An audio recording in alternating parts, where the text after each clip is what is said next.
Just imagine, a small gesture of help between family members becomes a storm of conflicts that no one expected. This is exactly what happened when a son-in-law, in a good heart, decided to fix a simple leakage in the mother-in-law's house. What seemed like a noble attitude became a family battle that exposed deep wounds and expectations never said. Welcome, dear listeners. Today I will share with you a story that will make you reflect on the limits of love, gratitude, and obligations within a family. Get ready for a narrative that mixes kindness, manipulation, and lessons that we should all learn. It was any afternoon in Dona Anna's small kitchen, where the insistent drop of drops falling into the metal sink echoed like a clock marking time. Each dripping was a cruel reminder of a problem that lasted months, the tap that insisted on not stopping. With retirement barely giving to cover the bills and medicines, calling a plumber was a luxury she couldn't afford. Anna sighed deep, placing a plastic bowl under the water fillet that insisted on draining. His eyes fell on his cell phone on the table. Should I call the daughter? Marina was always willing to help, but Anna knew, her daughter's life was not easy. 2 young children, a work that required dedication and, to complete, the constant presence of Galina, Marina's mother-in-law, a woman who seemed to believe that the world revolved around her desires. Just thinking about her, Anna felt a chill. Dominator, controller, Galina had the gift of turning any situation into a loyalty test. But even so, Anna took the phone. Maybe Kirill, Marina's husband, could take a look at the tap. After all, he was a man of word, always ready to extend his hand, unlike Anna's late husband, who had never had a way for repairs. When Marina answered, her voice sounded happy, as always. "Mom, how are you?" Anna hesitated for a second before confessing, "It's this tap, daughter. It's leaking non-stop, and I can't stand that noise anymore." Without blinking, Marina replied, "Kirill may pass tomorrow. He was planning to do some home services, but his problem is more urgent." Anna felt immense relief. Finally, that nightmare would have an end. The next day, punctual as usual, Kirill arrived. "Hi," with a welcoming smile, he examined the tap carefully. "Dona Anna, the situation is worse than it seems. We need to change the whole mixer." This one was already. Anna felt her heart tighten. "But, my son, won't it be expensive?" Kirill, however, reassured her with a smile. "Don't worry. I have a left, bought to the country house, but there you can put a simpler. For you, just the best, to last years." In less than 2 hours, Anna's kitchen shone with a new, impeccable tap. She didn't know how to thank. It served tea with homemade pies and, at the time of farewell, stuck into Kirill a jelly jam. "For children," he said, without accepting refusal. Kirill returned home in a light mind. "I loved helping, especially when it was a family."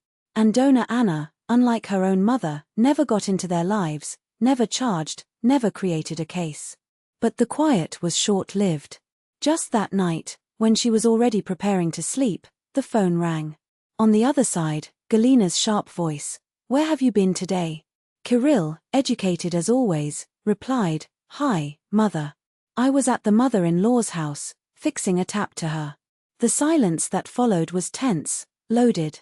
"Then you get time for a stranger, but to your own mother, you don't even care," Galina fired, with a tone that mixed resentment and guilt. "Mom, you never mentioned any burnt lamp. If you knew, you would have gone there.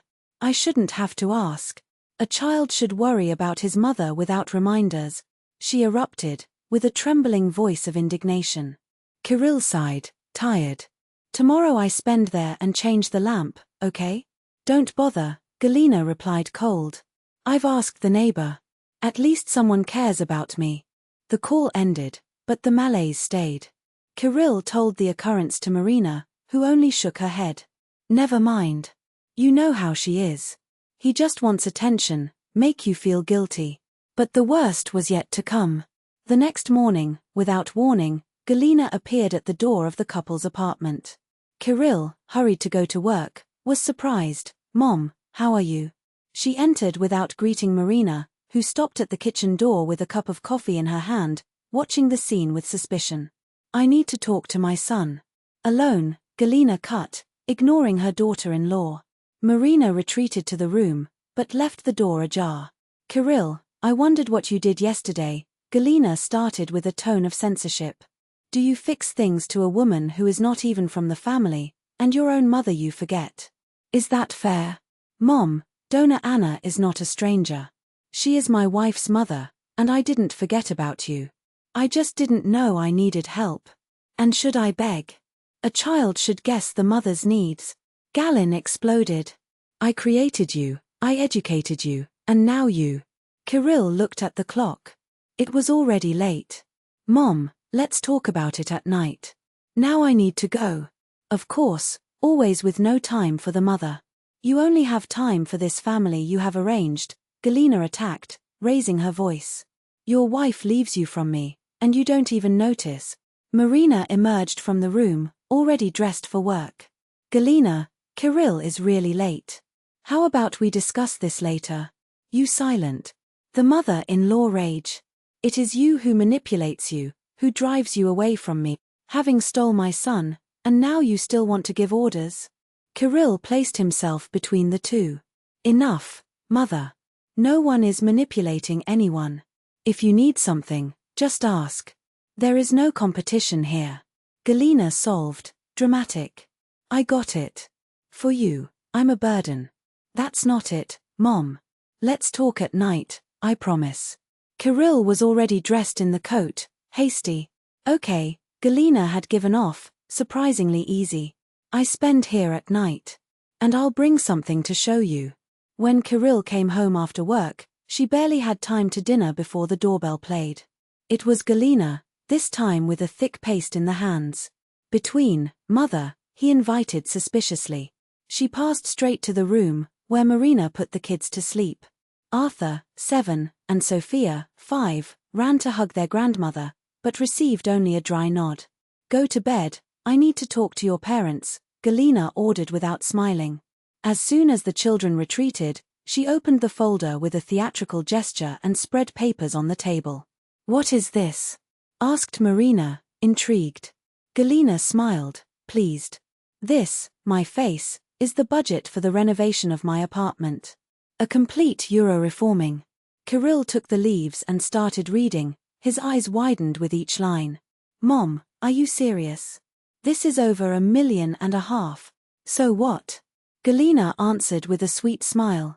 If my son cares so much about the comfort of others, who also worries about his own mother? I want Italian floor in the bathroom, German dishes, French wallpapers, and first plasterboard lining. Kirill was firm. Mom, we have no conditions. We're still paying the house, the kids are growing up. Ah, so that's it, Galina interrupted with a theatrical sigh. For mother-in-law, money is no problem, but for the mother, there is always an excuse. I knew I was going to hear that. Marina did not contain himself. What story is this money for my mother? Kirill has only changed a tap. But Galina was already standing, collecting her papers with air of superiority. Don't worry. I already know how to solve it alone. After all, I can't count on my only child, it's not. And with this sentence she left, leaving behind a heavy silence and the certainty that this would not be the last battle. The tap we used was already here at home. It did not cost a single ruble. Don't lie to me, the mother-in-law cut, with a tone that admitted no replica. I know taps. Only this must have cost at least 10,000, who knows 20. Kirill shook his head, exasperated. Mom, it was a reserve tap of Dacia. I bought a year ago, on sale, for 3,000. But Galina Timofeyevna didn't give in. Still. You spend time and energy on her mother, but with your own saves. And I gave you all my life. Nights clear when you sick, sacrificed my youth, refused men for your cause. Mother, what has one thing to do with the other? Kirill interrupted, the voice loaded with tiredness. I'm grateful for everything, but I can't afford a renovation of $1.5 million. That's impossible. So I'm not important to you, she said bitterly. I knew it would come to that. He began to gather the papers with sudden gestures, sighing loudly, dramatically sniffing. I will live in my house falling apart. Maybe the ceiling goes down. Then, who knows, you deign to pay for my funeral. What are you saying? Kirill exploded. Your apartment is great. We renovated 5 years ago. 5 years. She shouted, like an eternity. This is a lifetime. The third floor Zinadi Petrovna does renovation every 3 years for children, and I have to live like a beggar. It was too much. Kirill couldn't stand it. Enough, Mom. You are not a beggar. You have a good retirement, an excellent apartment and a child who loves you. But I am not a millionaire to change your interior as if you were a collection of season. And you know one thing. I'm exhausted with these charges and manipulations.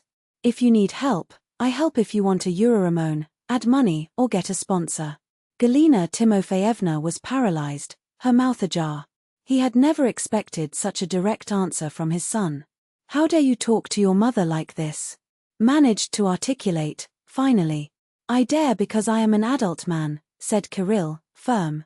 And I have my own family, my own responsibilities. I love you, mother, but I won't allow me to manipulate me anymore. She stood up by blow, her eyes shining with a mixture of anger and something that looked wounded. I understood everything.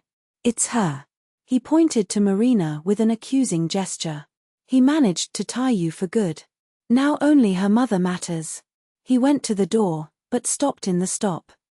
Remember, son, how you treat your parents, your children will treat you. The door knocked hard. Marina approached and hugged Kirill by the shoulders. Don't worry. She'll warm her head. I know, he sighed. But this time I won't be the one who will call first to apologize. The next 2 weeks were from a deafening silence. No phone calls, no visit, not even questions for the grandchildren. Kirill remained firm, but the concern was gone inside. Until, on a Friday night, while the family had dinner, the cell phone rang. The name of Galina Timofeyevna blinked on the screen. He answered without hesitation. Hello, Kirill. Her voice sounded strangely low, muffled. A barrel burst here. Water everywhere. I managed to close, but, can you come? I'm going, he replied without blinking. Hold there. In less than an hour, he was at the door of his mother's apartment. The damage was real. The bathtub pipe had broken, flooding not only the bathroom, but the hallway and part of the kitchen. Kirill worked until high hours, first fixing the leak, then wiping the floor, arranging what he could. The mother helped him in silence, without complaints, without sarcasms. When the worst passed, she served a cup of tea, shivering slightly. Thank you, he murmured. I didn't know what to do. Kirill smiled, tired. Always, mother. For this I'm here. Something in the air had changed. Galina Timofeyevna looked smaller, less armored. You know, he said suddenly, I thought a lot these days. You're right. I demand too much. And manipulous. Kirill looked at her, surprised. He had never hoped to hear that. It's just that I'm afraid, she continued, her voice breaking a little. Fear of getting older, being alone, of no longer needed. When you married, I felt that I lost the only person who was just mine. Then came the grandchildren, and I think he was jealous. From you. Kirill held her hand. Mother, you will always be necessary. You just don't have to turn it into a competition. We're a family. All of us. She nodded, wiping a fugidia tear. I may have exaggerated with this Euroramont, he admitted, with a fragile smile. But the bathtub, after this flood, will need a way, let's fix, agreed Kirill. Getting as much as possible, and I will do everything myself. Without expensive masters. Combined? She asked. And after a break, and tell Marina that I apologize. To her mother too. Kirill did almost not believe, but kept the comment. It was progress. And significant progress. The following Sunday, Galina Timofeyevna called Anna Sergeyevna alone and invited her to tea. The two women had never been close, but there, at the table, talking about the grandchildren, something began to rebuild. I will renovate the tub, commented Galina Timofeyevna. Kirill promised to help. If you need something at your home, Anna Sergeyevna, just say. The other woman hesitated. Well, there's a lot, but I don't want to overload their children. They already have their lives. Galina Timofeyevna reflected, then smiled an almost conspiracy smile. How about we join forces? Kirill makes my tub, then we help with yours. I still know how to paint walls and paste wallpaper. In the past, it did it very well. Anna Sergeyevna looked at her incredulously. It would be wonderful, he replied, sincere. I would love to renew the kitchen. And so it was. In the next 2 months, Kirill dedicated weekends to renovations. First in the mother's apartment, then in the mother-in-law. But the most surprising was to see Galina Timofeyevna and Anna Sergeyevna working side by side, exchanging tips, laughing at errors, and gradually weaving a complicity that no one would imagine possible. Marina didn't hide the astonishment. What happened to your mother? Asked Kirill. It looks like someone else. He just shrugged. Maybe she just understood that she can receive affection without having to demand or manipulate. Until the new year, the 2 apartments were renewed without luxuries, but carefully. And the celebration would be in family at the house of Kirill and Marina. Galina Timofeyevna brought her famous pie. Anna Sergeyevna, you can retain homemade. The children ran around the tree, while adults talked like a real family. No charges, no games, no dispute for attention. When the little ones slept and the women were involved in a discussion about a new series, Kirill escaped to the porch, seeking the cold air of the night. Marina followed him, curling his arms around him. What are you thinking about?